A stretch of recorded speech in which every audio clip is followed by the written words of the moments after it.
Donc, Yogananda nous dit deux manières de pratiquer la présence de Dieu. La première, c'est d'aimer Dieu, comme je vous l'ai lu hier et avant-hier, de tout son esprit, de tout son cœur, de toute son âme. Et on a parlé ici de la force et le fait de rentrer à l'intérieur pour que la vie intérieure, c'est-à-dire le contact avec l'âme soit possible et qu'on puisse ensuite voir et ressentir le divin dans nos perceptions tout autour de nous. Et que c'est une manière d'être dans le refuge. Je continue maintenant donc de lire sur la deuxième manière.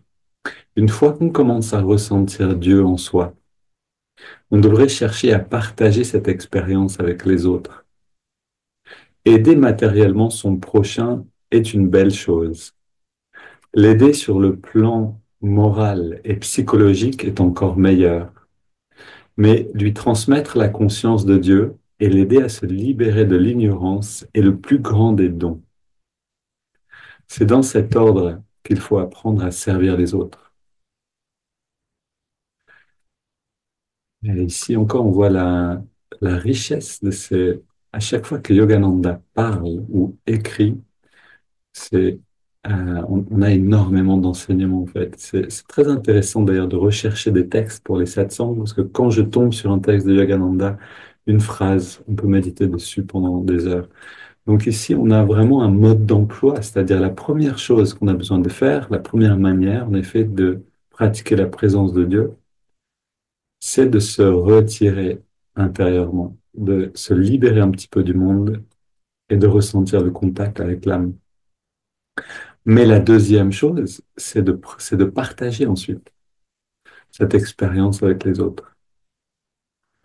Et ensuite, Yogananda nous donne un ordre, c'est-à-dire comment aider notre prochain, comment aider l'autre. D'abord, on l'aide matériellement, c'est une bonne chose. Ensuite, on l'aide sur le plan moral, psychologique. On peut lui donner de l'écoute, de la bienveillance, notre présence. Donc ça, c'est encore meilleur. Mais on peut lui transmettre la conscience de Dieu. On peut l'aider à se libérer de l'ignorance. Et ça, c'est le plus grand des dons. C'est intéressant parce que finalement, l'aide qu'on peut apporter à l'autre va du concret au subtil. Et plus c'est subtil, et plus c'est précieux. Je peux donner un peu d'argent à quelqu'un qui en a besoin, mais si je peux lui donner de l'écoute, une présence, de l'amitié, mais je peux aussi le regarder comme une manifestation de Dieu, une manifestation du divin dans la forme. Et là, je l'aide encore plus. Mais c'est dans cet ordre-là qu'on a besoin d'aller. C'est-à-dire, on ne doit pas non plus sauter une étape. On peut même, bien sûr, pratiquer ces trois formes d'aide envers l'autre.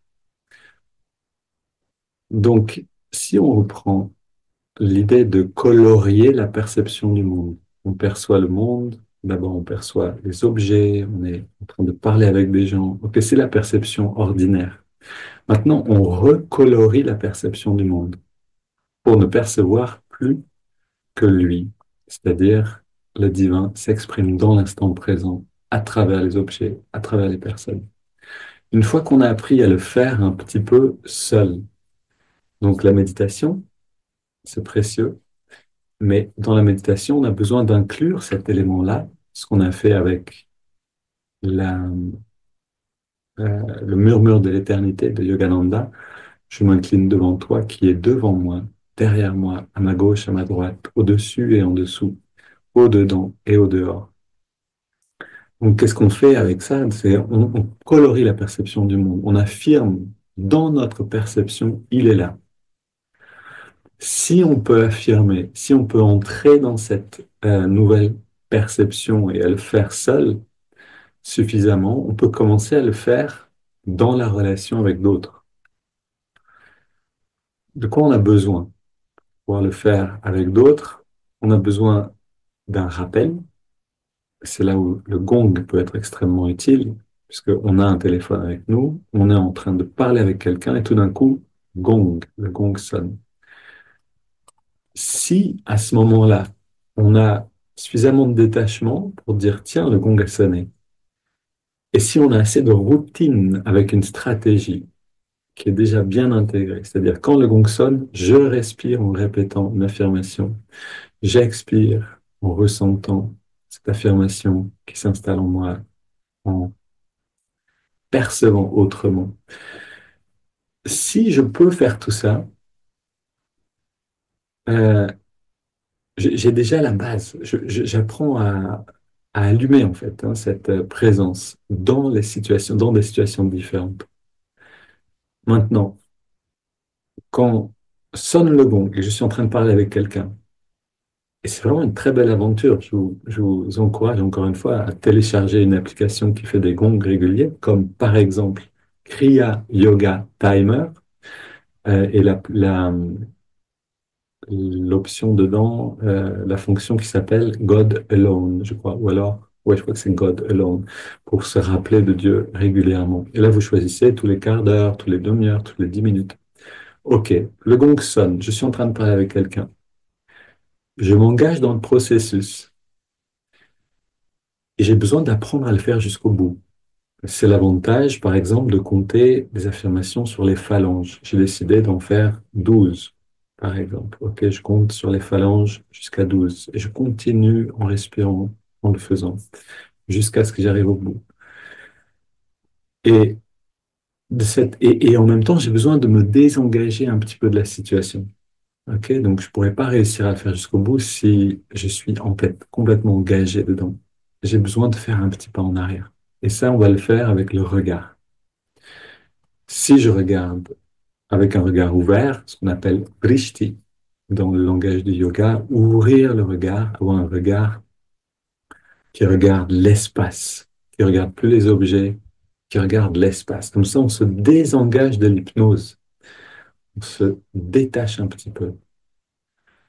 Ok, on a ce détachement et maintenant, je vais me sentir un peu étrange. Ça, c'est quelque chose qui se passe. Alors, on a presque une sorte d'appréhension quand on est en train de parler avec quelqu'un d'autre, d'être découvert. Il va se rendre compte que je suis plus dans la posture normale, que je suis plus, que je joue plus le même rôle. Je me détache de mon rôle.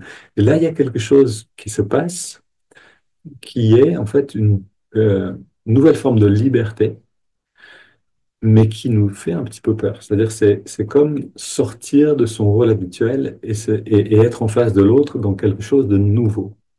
Vous allez sans doute le sentir si vous le pratiquez suffisamment, et c'est un bon signe. C'est juste qu'on a vraiment fait un pas de côté. Et ensuite, je sens le changement de perception. Je suis dans cette recoloration de ma perception du monde en interaction avec l'autre. Alors, quand je parle, c'est plus difficile.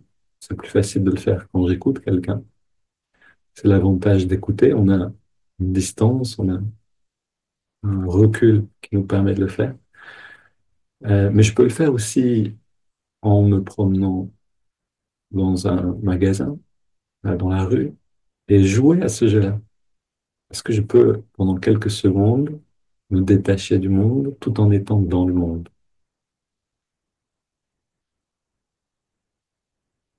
Et je voudrais terminer avec un témoignage que m'a donné une amie récemment. C'était euh, une personne de la Sangha qui disait, voilà, j'ai dîné récemment avec ma famille et puis j'ai vu mon père parler avec beaucoup d'énergie et puis j'ai commencé à apprécier, à l'apprécier en fait, à recolorier la perception.